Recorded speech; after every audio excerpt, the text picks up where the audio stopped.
Bueno, Sara, buenos días para ti, Buenos días, profe. que por ahora pues parece que vamos a estar solo las dos, quién sabe, ¿no? Esas conexiones están todas loquitas. La semana pasada fuimos tres, ¿cierto? No, solo fui yo también. Ah, sí. Sí, señora. Bueno, de pronto me estoy confundiendo entonces con los domingos. Ah, bueno, Sara, no, pues entonces debe ser que eres solo tú, mi estudiante. Sí, señora. Entonces, continuemos, ¿cierto? Sí, La señora. semana pasada voy a retomar acá un poquito, voy a compartir la pantalla. Chun, chun, por acá. Entonces, ¿recuerdas que la semana pasada estuvimos trabajando sobre el método científico? Sí, Sí, quedamos ahí, señora. ¿cierto? Sí. Y entonces hicimos la lectura sobre Fleming y la penicilina, ¿cierto? Sí, señora. Y estábamos aquí, en el organizador gráfico, ¿cierto? Donde estábamos determinando cuál fue la observación que hizo Fleming, la pregunta, la hipótesis. ¿Sí vamos ahí? Sí, señora. Listo, ¿en qué quedamos? ¿En ninguno? ¿En qué vamos a desarrollar la actividad? Ah, bueno, o sea, justo aquí. Sí, señora. Listo. Entonces, ¿cuál es la idea? Más o menos creo que ya lo había comentado en la clase anterior. A partir de la lectura, ¿cierto? Entonces vamos a nosotros determinar, nosotras dos, entre las dos, vamos a determinar entonces cuál fue la observación o qué hecho o situación fue observado por Fleming en un momento inicial, cuál fue el interrogante que le surgió, cuál fue la posible respuesta al interrogante, es decir, cuál fue la hipótesis que él se planteó, cuál fue su diseño experimental, cuáles fueron sus resultados y análisis y finalmente pues cuáles fueron sus conclusiones, es decir, cuál fue el resultado y la razón de esos resultados. ¿Listo? Entonces, ¿la recuerdas o vuelvo y te contextualizo un poco la historia? Cuéntame. Pues no la recuerdo de todo muy bien, profe, entonces diría como que mejor echar un repasito. Bueno, entonces revisemos la lectura nuevamente. ¿Listo? Sí, señora. Es más, léela tú en voz alta. Yo ahí estoy compartiendo la pantalla. Léela tú y yo te presto atención y bueno, dale. Bueno, profe. Alexander Fleming, bacteriólogo inglés que trabaja en hospitales Saint Mary's de Londres investigando bacterias que producen enfermedades graves en el hombre, descubrió la penicilina, una sustancia secreta por un hongo mohoso. Su historia es la siguiente. En los años 20 del siglo pasado, Fleming, preocupado por las infecciones producidas por algunas bacterias que además eran en ese entonces mortales para el hombre, se dedicaba a investigar la forma a crear vacunas para proteger a las personas contra microorganismos. Para poder inventar una vacuna debía sembrar las bacterias y luego tratar de hacerlas inofensivas para el hombre. Esto con el fin de poderlas introducir en el cuerpo humano sin que causen enfermedades. Fabrican actualmente todas las vacunas. Los cultivos de bacterias se realizan en unas cajitas conocidas como cajitas de Petri y se llevan a un lugar con una temperatura adecuada para que las bacterias crezcan. Fleming sembraba las bacterias en su laboratorio y las incubaba en el sótano del hospital. En julio de 1928, el científico decide tomarse unas vacaciones y, y luego de un largo mes, a mediados de septiembre, regresa al trabajo y se encuentra con muchas de sus cajas con bacterias. Habían sido contaminadas con un hongo, el Penicillium natatum. Listo. Aquí sigue.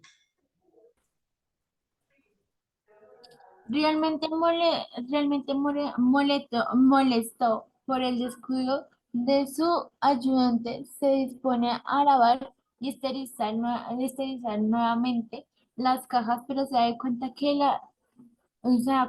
que en las cajas invadidas por el crecimiento bacteriano se había detenido y las bacterias habían muerto. Sorprendido por este hallazgo, en vez de lavar las cajas, se preguntan qué fue lo que impidió el crecimiento bacteriano y mató las bacterias. Como es suponer, Fleming cree que es el hongo el que inhibe este crecimiento y mata a las bacterias. ya que es el único diferente entre las cajas con bacterias vivas y las cajas con bacterias muertas. Intrigado y con una posible respuesta, su pregunta realiza una serie de experimentos controlados con la que siembra las bacterias y luego introduce el hongo. Los resultados son siempre los mismos en las cajas de Petri, en las que se había inoculado el hongo, las bacterias morían y en las que no se había inoculado el hongo, las bacterias se reproducían. Encantado con su descubrimiento, decide aislar la sustancia creada por el hongo y experimenta con ella, obtiene los mismos resultados. Esta sustancia es la encargada de matar las bacterias y controlar su crecimiento. Por ser una sustancia extraída de Penicillium notatum, le da el nombre de penicilina y se descubre entonces el primer antibiótico. Fleming y otros científicos ganan el premio Nobel en 1945 por su descubrimiento acerca de la penicilina, su aislamiento y su aplicación. Listo, Sara, muy bien. Entonces, lo que te decía la clase pasada, entonces la idea es que a partir de la lectura determinemos, ¿cierto? ¿Cuál es ese método científico que cumple Fleming? Entonces, ¿cuál consideras tú, Sara, que fue la observación que hizo el señor Fleming? ¿Cuál consideras tú? Considero, profe, que fue cuando las bacterias se reproducieron. Bueno, entonces dirás, Sara, recuerda que el primer paso del método científico que hablábamos la clase pasada es la observación, ¿cierto? Y que observar es realmente examinar el entorno o un fenómeno, algo que me llama la atención, algo que me interesa, ¿listo? Donde utilizamos nuestros sentidos o distintos aparatos de observación y medición, ¿listo? Entonces, según la lectura, mira, aquí dice, en los años 20, Fleming se preocupó, o sea, se interesó, algo le llamó la atención por las infecciones producidas por algunas bacterias, ¿ves? Porque antes de llegar Señora, a observar como tal las bacterias y lo que pasaba con ellas y con el hongo, realmente la observación que hace del entorno es, oiga, la gente se está muriendo porque hay unas infecciones producidas por algunas bacterias. Hay que buscarle solución a esa sí, señora. vaina. Y ahí es donde realmente empieza la investigación, ¿listo? Entonces, realmente la observación que hace son las enfermedades producidas por algunas bacterias, ¿listo? Sí, señora. Entonces ahí inicia. Ahora, ¿cuál habrá sido la pregunta que se hizo? ¿Cuál crees tú? Y pues, o sea, la pregunta puede haber sido como que con qué tipo puedo creer la medicina para poder salvar a la gente. Bueno, muy bien, sí, claro. ¿Cómo se pueden curar a las personas, cierto? Sí, ¿Cómo se señora. puede curar a las personas de las infecciones producidas por esas bacterias?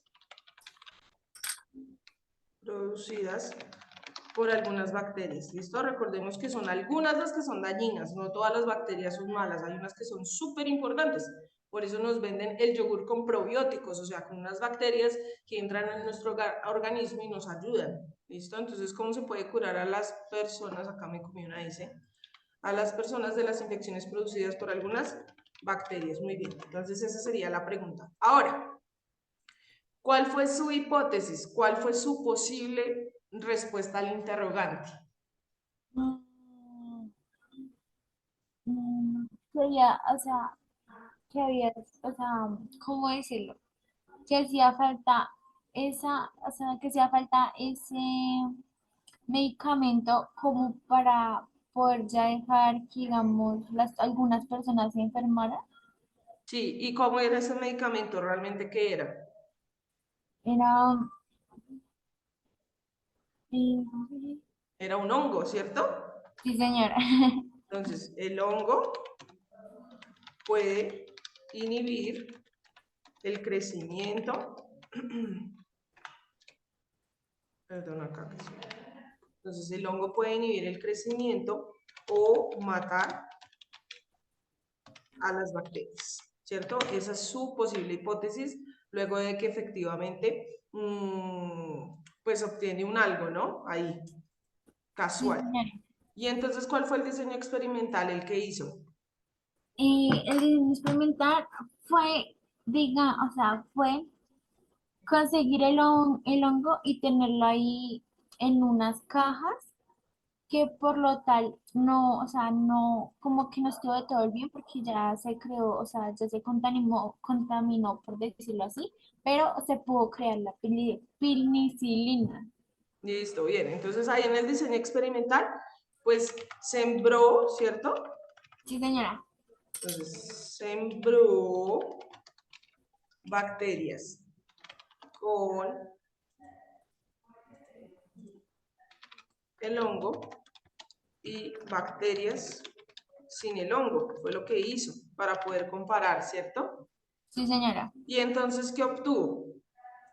¿Qué La, obtuvo? la peli se No, pero entonces obtuvo, pilas ahí. Cuando sembró las bacterias con el hongo y en otras cajitas sembró las bacterias sin el hongo, ¿qué obtuvo? ¿Qué pasó con las bacterias en las que sí había hongo? eh, a ver, como que, o sea, lo sé, o sea, como que ya no funcionaban porque se contaminaron, algunas sí funcionaban y algunas no funcionaban. Ok, entonces mira, en las bacterias con el hongo, ¿cierto? Se inhibió el crecimiento, Sí, señora. ¿cierto? E incluso murieron esas bacterias. Sí, señora. Y en las bacterias solas siguieron reproduciéndose.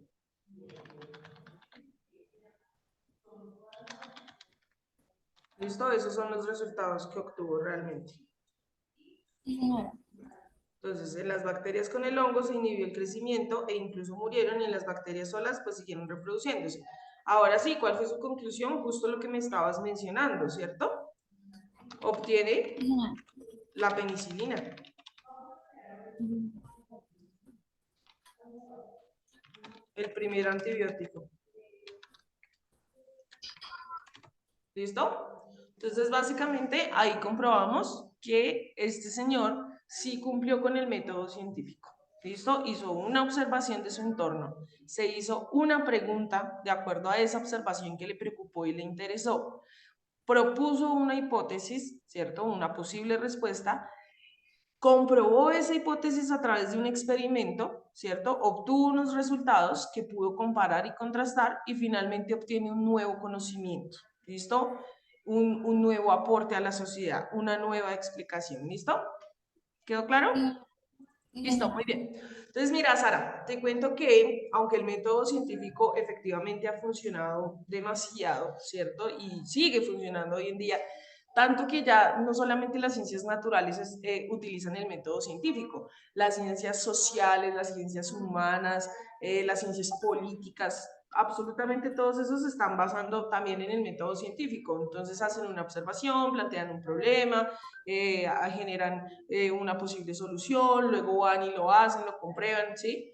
Pero resulta que no todos los descubrimientos han sido así, no todo ha sido como que el señor estaba allá en su laboratorio y dijo, voy a hacer una observación, voy a ahora hacerme una pregunta, ¿sí? Porque yo les decía, es como una recetica que hay que cumplir, que hay que seguir, pero no siempre ha sido así.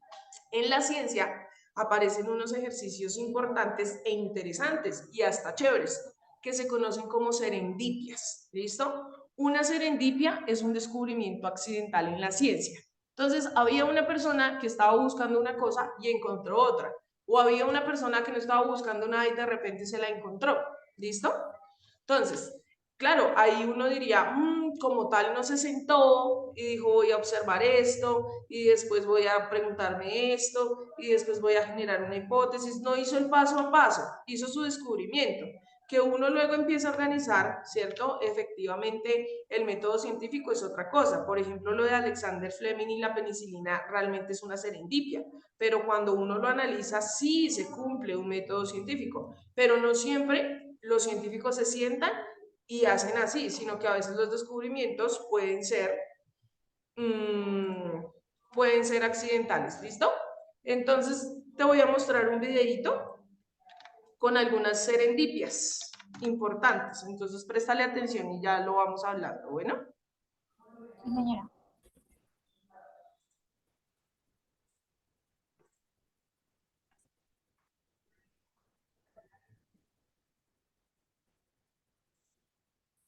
Si carga algún día.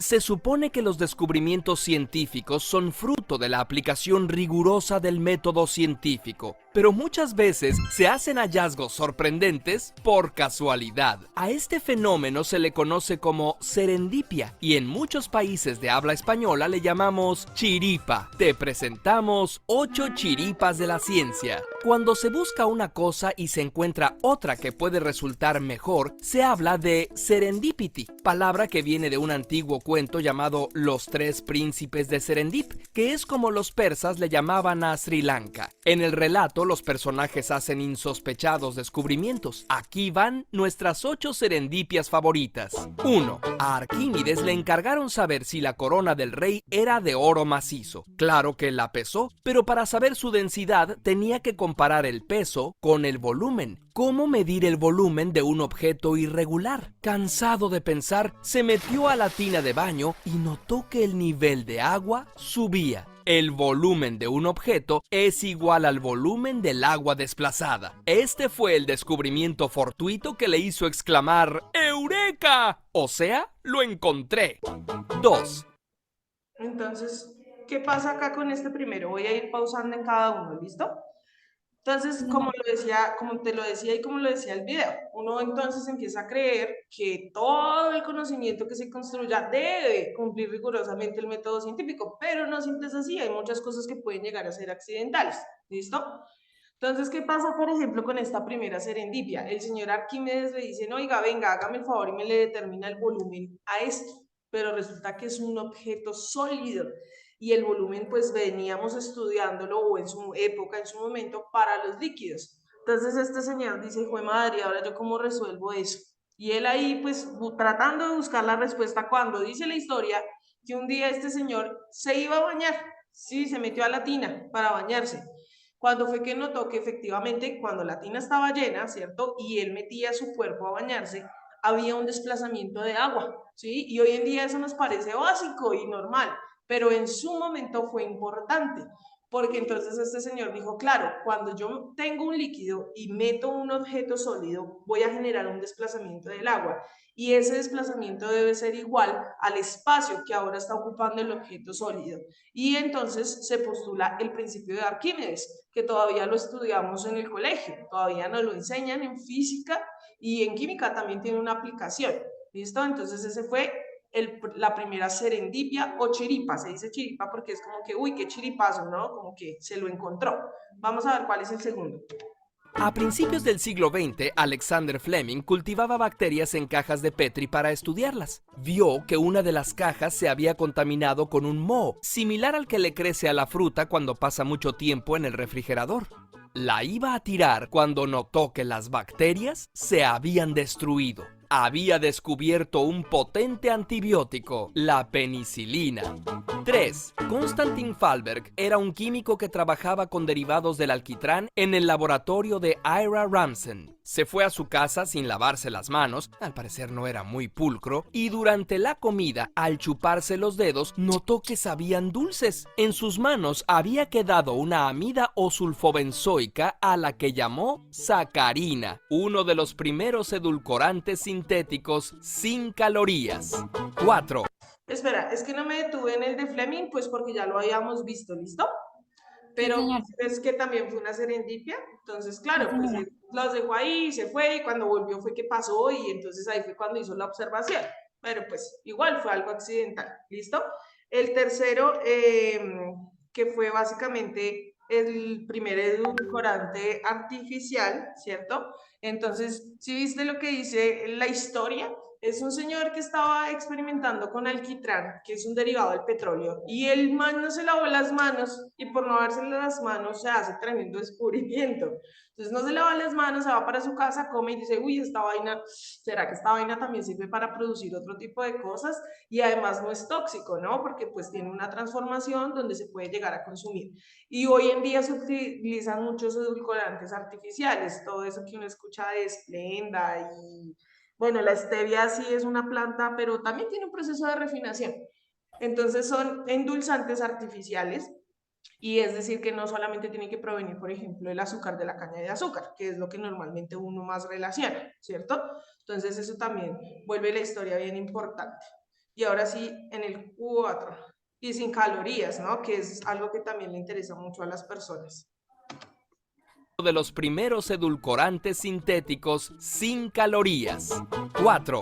Louis Pasteur ya había descubierto que un microbio causaba el cólera, pero quería saber cómo prevenir la enfermedad. Así que inyectaba gallinas con la bacteria y probaba diferentes tratamientos. Ninguno funcionaba. Cansado, se fue de vacaciones y le encargó a su asistente seguir con las inyecciones. Pero el asistente también se fue a descansar e inyectó a las gallinas semanas después con el cultivo echado a perder. No solo no se enfermaron, sino que cuando las inyectaron otra vez con bacterias frescas, ninguna murió. Las bacterias atenuadas habían hecho resistentes a las aves. Así, Pasteur inventó la primera vacuna, por culpa de un asistente perezoso.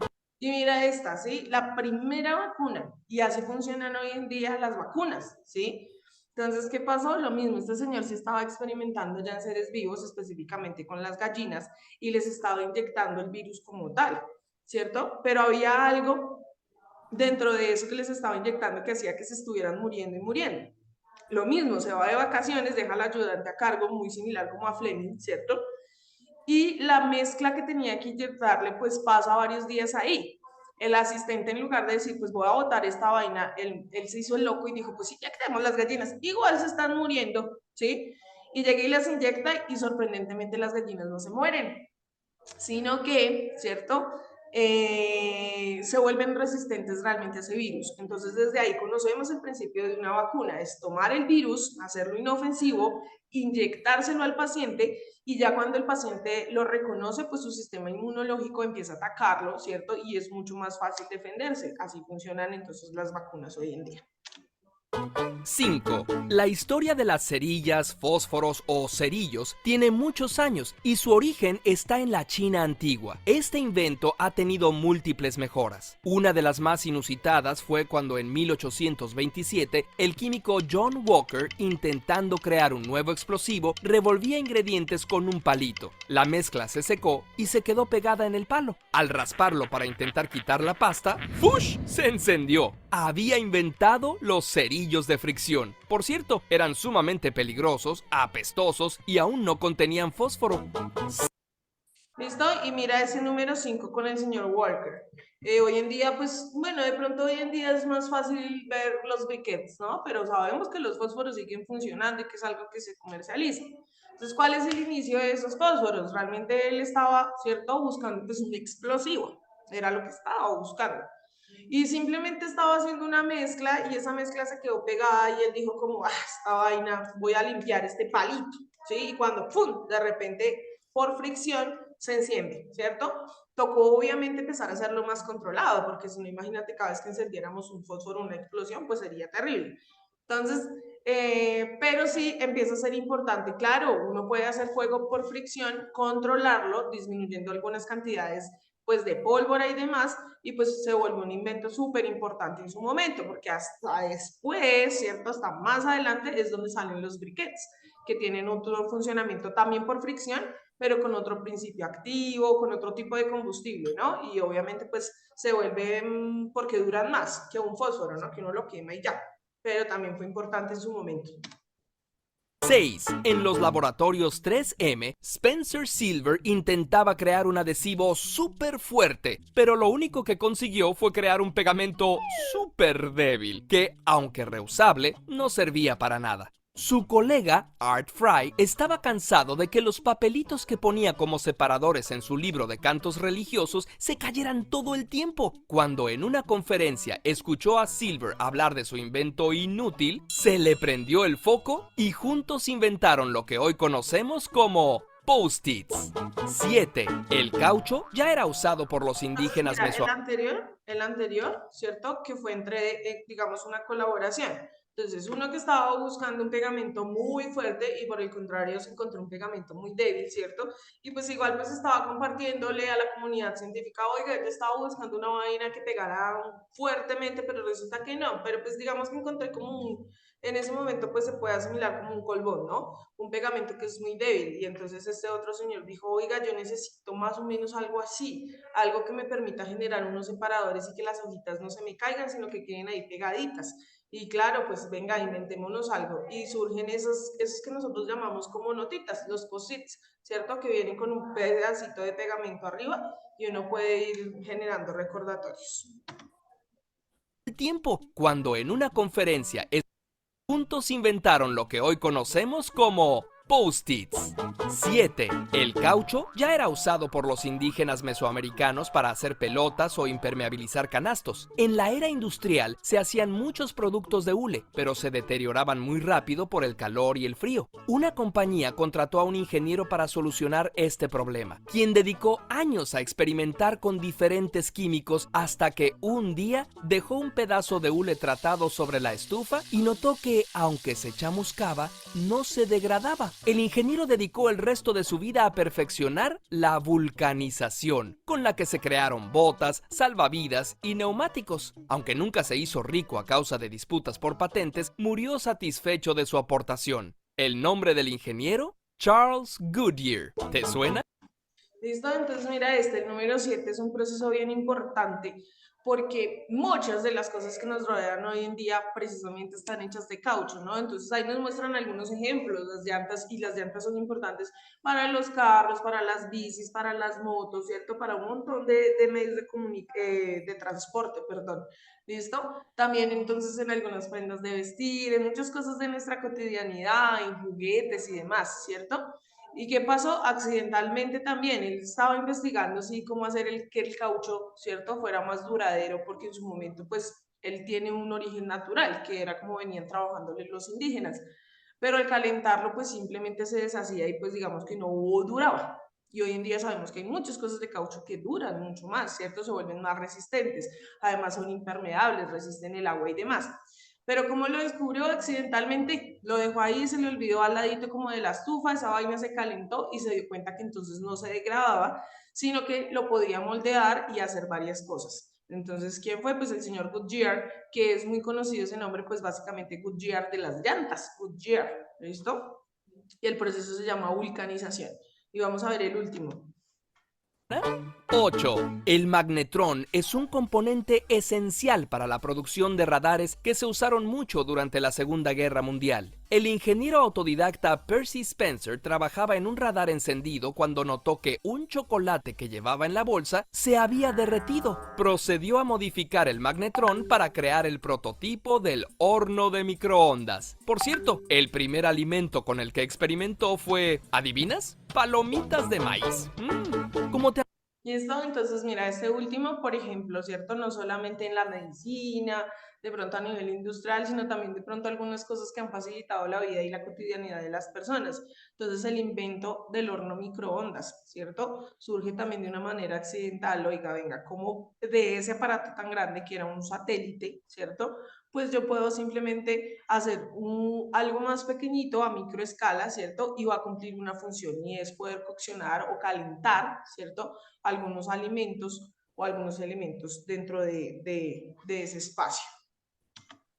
Te habrás dado cuenta, los descubrimientos fueron favorecidos por la casualidad, pero fue necesaria la sagacidad del descubridor para lograr el hallazgo. Como decía Louis Pasteur, el azar no favorece más que a los espíritus preparados. Curiosamente, si ¿Listo? Y algo que también es muy importante que menciona el video, ¿cierto? Es justo eso. Sí, está bien, fueron accidentales. Sí, fue un ayudante perezoso. Sí, fue un señor que no se lavó las manos. pero, ¿cierto? Sí se requería la sagacidad del investigador, es decir, eso que uno como persona de verdad debería cultivar, ¿sí? Que mencionábamos también en las primeras clases. No que las cosas pasen por encima, sino que uno realmente observe, sea curioso, sea escéptico, dude, busque una explicación, ¿listo? Y esa es una de las ideas de estudiar ciencias naturales, que estemos interesados constantemente en explicar el universo, en explicar el entorno, en saber por qué funciona, cómo funciona, ¿listo? Sin negar que algunas cosas pueden ser accidentales, pero uno siempre tiene que estar atento para que, aunque sea accidental, uno logre ver e identificar lo importante, ¿listo? ¿Qué opinas, Sara? ¿Cuál te gustó más? Me gustó más el del horno microondas. ¿El del horno microondas es más importante? No, o sea, no es más importante para la comida, sino que me gusta mucho cómo, o sea, cómo se descubrió o cómo lo pudo obtener. Ok, listo, sí, chévere, ¿no? Y era un poco también lo que hablábamos frente a como esas ventajas de la ciencia en las primeras clases. Yo no sé, es que se pierde uno.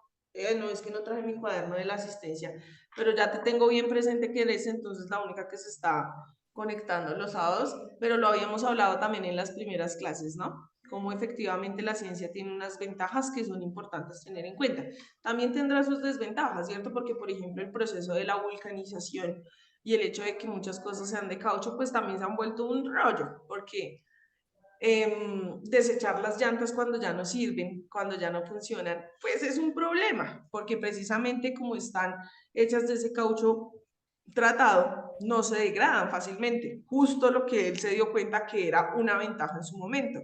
Pero y entonces ahora qué hacemos cuando las llantas ya están lisas, cuando las llantas están rotas, ¿qué vamos a hacer con esa vaina? Porque si las calentamos, entonces si las quemamos, van a terminar generando una contaminación ambiental que va a parar a debilitar la capa de ozono, por ejemplo.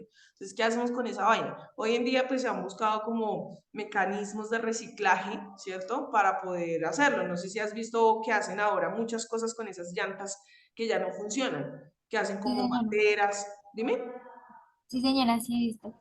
¿Sí? Y que a veces en los centros comerciales también están usando esas llantas para hacer algunas figuras de animalitos, como para decorar y demás. Porque claro, en su momento fue el boom y una ventaja y excelente, pero también se convirtió en una desventaja después el hecho de lo hicieron tan resistente que es difícil quitárnoslo de encima. Entonces toca ver qué hacemos con eso. ¿Listo? Entonces, bueno, nos quedan, dice esto que 2 minutos y medio. La idea es que ya vamos a empezar a especificar algunas cosas frente a lo que nos corresponde, ¿listo? Esto era un poco más a manera de introducción, saber qué es la ciencia, qué es el conocimiento, cómo se ha construido, qué es importante dentro de esa construcción de conocimiento, reconocer algunos descubrimientos a nivel científico en general, y ya la próxima clase entonces vamos a empezar a hablar directamente de qué es la biología, de cuáles son las características entre seres vivos e inertes, vamos a estar viendo algunos videos, ramas de la biología, y vamos a empezar entonces a adentrarnos un poco más en todo eso, ¿listo? Por ahí ya tengo preparaditas mis clases. Entonces por ahora dejemos ahí, ¿listo? Nos vemos Sí, la sí. próxima clase. Bueno, pero, Bueno, que estés bien, que tengas buen día. bueno, Chao. pero, chao.